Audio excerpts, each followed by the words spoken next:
Hey guys, welcome back to my channel.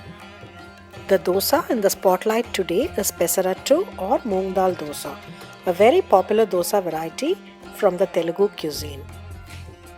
Just like Gongura, I think Pesarattu is as Telugu as it can get. So these are all the ingredients you will be needing for Pesarattu, and I'm using whole Moong Dal. You can also use split Moong Dal. Soak Moong Dal for about 6 to 8 hours or overnight. Add a little rice to it to get those crispy dosas. Additionally, you can also add a tablespoon of Urad dal to get a little soft dosa, and also it gives a good texture to the dosa. After about 6 hours, wash well and drain all the water.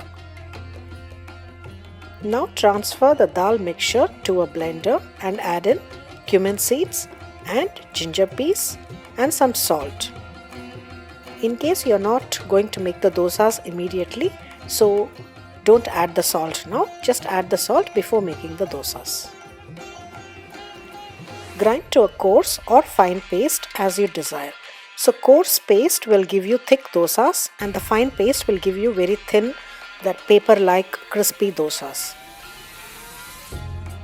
Add a little bit of water to aid the grinding process, maybe about quarter to half a cup of water. Transfer the batter to a bowl and add water accordingly to get the desired consistency. The consistency should neither be too thick nor too runny. So now let's prepare the toppings for the dosa. Mix together finely chopped onions, curry leaves, coriander, green chilies and ginger. To this, add some salt and cumin seeds and mix well. Skip green chilies and ginger if you don't want the dosa to be too spicy.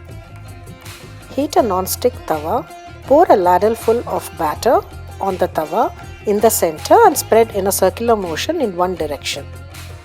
Sprinkle some of the onion mixture and smear a little oil around the edges. Lightly pat the onions with the back of the spatula so that the onions stick to the dosa and will not fall down while flipping. Cook over medium heat until golden brown. If you make thick dosas, you will have to flip and cook on the other side too. But since we are making thin dosas today, it gets cooked and you don't need to flip to the other side. So just fold the dosa like how I am showing and flip it and remove it after a minute. This way the onions will retain its crunch and also have a slightly raw taste. Once done, transfer the dosa to a plate and serve with ginger chutney or allam pachadi. What you see on my plate is two versions of ginger chutneys. So if you want to know how I make them, so stay tuned, I'll be sharing them soon. If you like my videos, please do subscribe to my channel MasalaKorb. And don't forget to turn on the notification bells for new updates. You can also follow me on Facebook and Instagram. It's me, Padma, signing off.